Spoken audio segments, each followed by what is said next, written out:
Nouvelle importante pour Bouzba, des compensations directes en espèces aux familles nécessiteuses.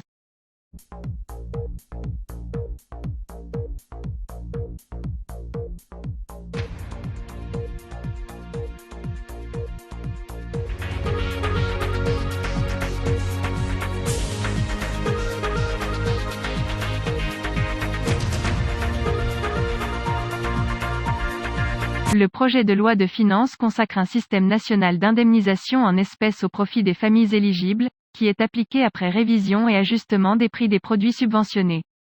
Selon l'article 187 du projet de loi de finances, dont SABQ Presse a copie, les fonds alloués dans le cadre du dispositif national d'indemnisation en espèces au profit des familles éligibles sont alloués au profit du ministre chargé des Finances.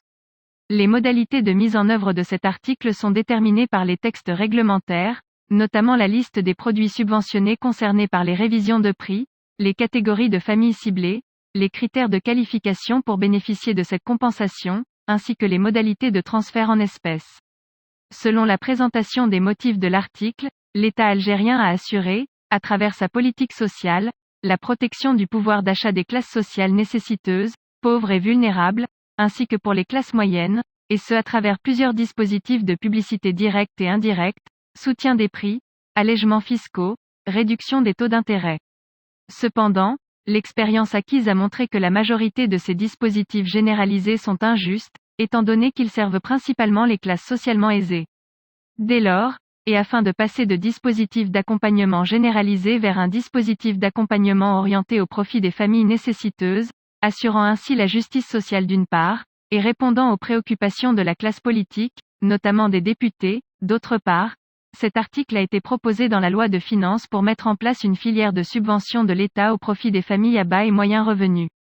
Pour plus de précision, les premières estimations du niveau de soutien ont enregistré, en moyenne, au cours de la période entre 2012 à 2017, un montant d'environ 3 250 milliards de dinars annuels, soit environ 19,3% du produit intérieur brut, qui représente entre 30 et 41 milliards